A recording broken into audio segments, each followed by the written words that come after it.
नमस्कार। आज की इस क्लास में हम समझेंगे कि मीडिया के लिए कैसे लिखा जाता है, एक एक करके, बिल्कुल स्टेप बाय स्टेप। चलिए, शुरुआत एक बहुत ही दिलचस्प सवाल से करते हैं।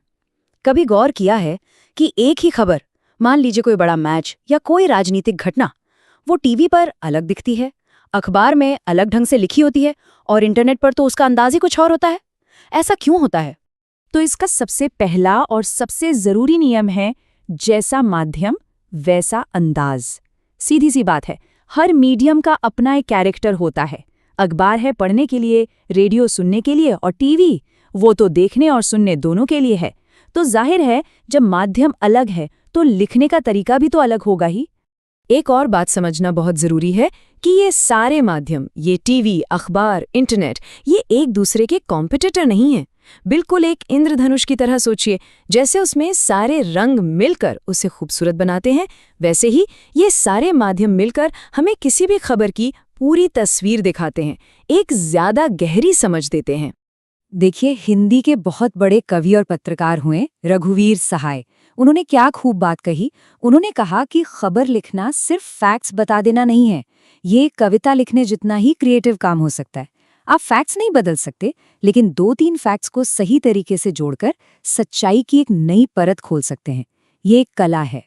तो चलिए अब अपनी क्लास का पहला चैप्टर शुरू करते हैं।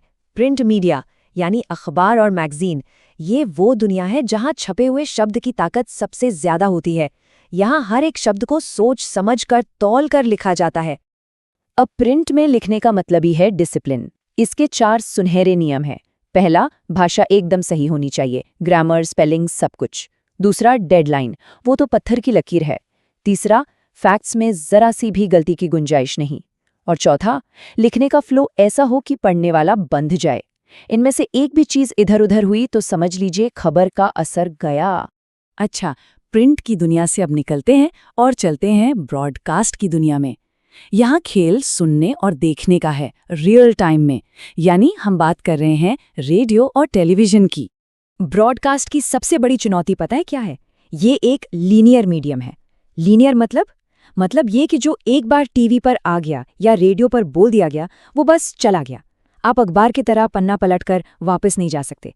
इसीलिए यहाँ जो भी कहना है, पहली ही बार में बिल्कुल साफ साफ कहना पड़ता है। और इस चुनौती से निपटने के लिए एक जबरदस्त फॉर्मूला है, उल्टा पिरामिड स्टाइल। सोचिए, किसी फिल्म का क्लाइमैक्स हमेशा आखिर में आता है ना? लेकिन टीवी और रेडियो की न्यूज में ठीक इसका उल्टा होता है। सबसे बड़ी, सबसे जरूरी, सबसे चौंकाने वाली बात वो पहली ही लाइन में बता दी जाती है। क्यों? ताकि सुनने या देखने वाला फौरन उस खबर से कनेक्ट हो जाए। तो एक ब्रॉडकास्ट खबर का स्ट्रक्चर बहुत ही सीधा साधा होता है। 3 हिस्से हैं। पहला, इंट्रो या मुखड़ा, ये खबर का सार है, 2-3 लाइनों में। फिर आती है बॉडी, जिसमें सारी डिटेल होती है लेकिन घटते हुए महत्व के क्रम में। और सबसे मजेदार बात, इसका कोई तय निष्कर्ष या अंत नहीं होता। ऐसा क्यों? ताकि अगर आखिर में एंकर को लगे कि टाइम कम है तो वो खबर को नीचे से काट सके और फिर भी सबसे जरूरी बात लोगों तक पहुंच जाए। चलिए अब आते हैं आज के दौर की सबसे पावरफुल मीडियम पर।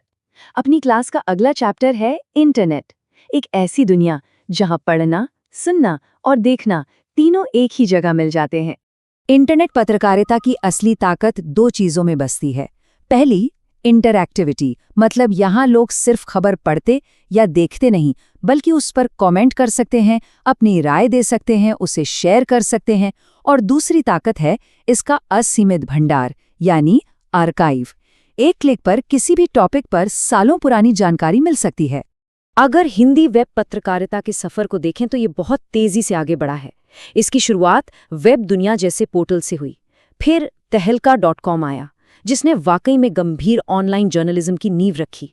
और आज बड़े बड़े अखबारों के वेब एडिशन से लेकर BBC हिंदी जैसी साइट्स तक ये दुनिया बहुत बड़ी हो चुकी है, जो अपने स्टैंडर्ड्स खुद सेट कर रही है। तो हमने प्रिंट, ब्रॉडकास्ट और इंटरनेट तीनों को समझ लिया, लेकिन अब आता है वो आखिरी और सबसे जरूरी सबक जो इन तीनों को एक ही धागे में पिरोता है। वो सबक है सरल भाषा की ताकत। देखिए, मीडिया का आखिरी लक्ष्य क्या है? ज्यादा से ज्यादा लोगों तक अपनी बात पहुंचाना। चाहे कोई बड़ा विद्वान हो या खेत में काम करने वाला किसान, अगर आपकी लिखी या बोली हुई बात सबको आसानी से समझ नहीं आ रही तो आपका काम अधूरा है। इसका सीधा सा मतलब है, भारी भरकम मुश्किल शब्दों को हटाओ और बोलचाल की भाषा अपनाओ। उदाहरण के लिए, क्रय विक्रय क्यों लिखना जब खरीद बिक्री हर कोई समझता है। स्थानांतरण से बेहतर और आसान शब्द है तबादला। बात वही है, लेकिन पहुंच एकदम सीधी है। तो बस आज की क्लास यहीं खत्म होती है, लेकिन एक होमवर्क है। अगली बार जब कोई भी खबर देखें, पढ़ें या सुने तो सिर्फ खबर मत देखिएगा, ये देखिएगा कि उसे कैसे बताया जा रहा है। टीवी पर कैसे, अखबार में कैसे और इंटरनेट पर कैसे। उन शब्दों, तस्वीरों और आवाज़ के पीछे की इस कला को समझने की कोशिश कीजिएगा।